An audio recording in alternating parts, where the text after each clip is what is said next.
भुसावळ नगराध्यक्ष गायत्री बंगाळे यांच्या जात प्रमाणपत्राबाबत तक्रारी दाखल करण्यात आल्यानंतर त्याची समितीकडून चौकशी सुरू करण्यात आली होती। जळगाव जात पडताळणी समितीने गायत्री बंगाळे यांनी दिलेला अनुसूचित जातीचा दाखला गुरुवार 23 एप्रिल रोजी अवैध ठरविल्याने भुसावळच्या राजकीय वर्तुळात मोठी खळबळ उडाली आहे।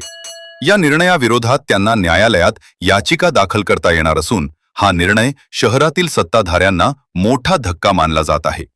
जातीचा दाखला किंवा पडताळणी नसल्यामुळे जिल्हाधिकारी तक्रार अर्जावरून किंवा सुमोटो घेऊन गायत्री बंगाळे यांना अपात्र करू शकतील।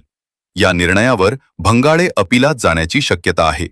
नगराध्यक्षांचा जातीचा दाखला अवैध ठरवण्यात आल्यानंतर आगामी काळात शहरातील राजकीय वर्तुळात मोठ्या राजकीय घडामोडी घडण्याची शक्यता मात्र दिसून येत आहे। ही अर्धन्यायिक प्रक्रिया आहे। कास्ट व्हॅलिडिटी कमिटी जी असते त्याच्यामध्ये कुठलेही कास्ट सर्टिफिकेट हे पडताळणी केली जाते त्याची, आणि त्याचा काल रिझल्ट प्राप्त झाला आणि त्याचं इंटिमेशन आपण शासनाला तात्काळ कळवलेलं आहे।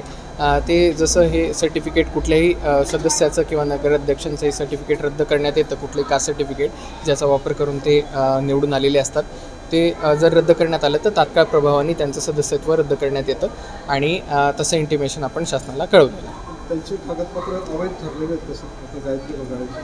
हो, ती कास्ट व्हॅलिडिटी कमिटीचा तो निर्णय आपल्याला काल प्राप्त झालेला आहे। त्याच्यामध्ये त्यांनी तशा प्रकारचा निर्णय दिलेला आहे। त्यांना अपात्र म्हणता जातं का अजून त्यांना काही संधी आहे? ॲक्टच्या जो याचा अधिनियम आहे त्याच्यामध्ये तात्काळ प्रभावाने त्यांना अपात्र घोषित केलं जातं, परंतु ही अर्धन्यायिक प्रक्रिया आहे। याच्यासाठी अपीलची प्रोव्हिजन्स उपलब्ध आहेत।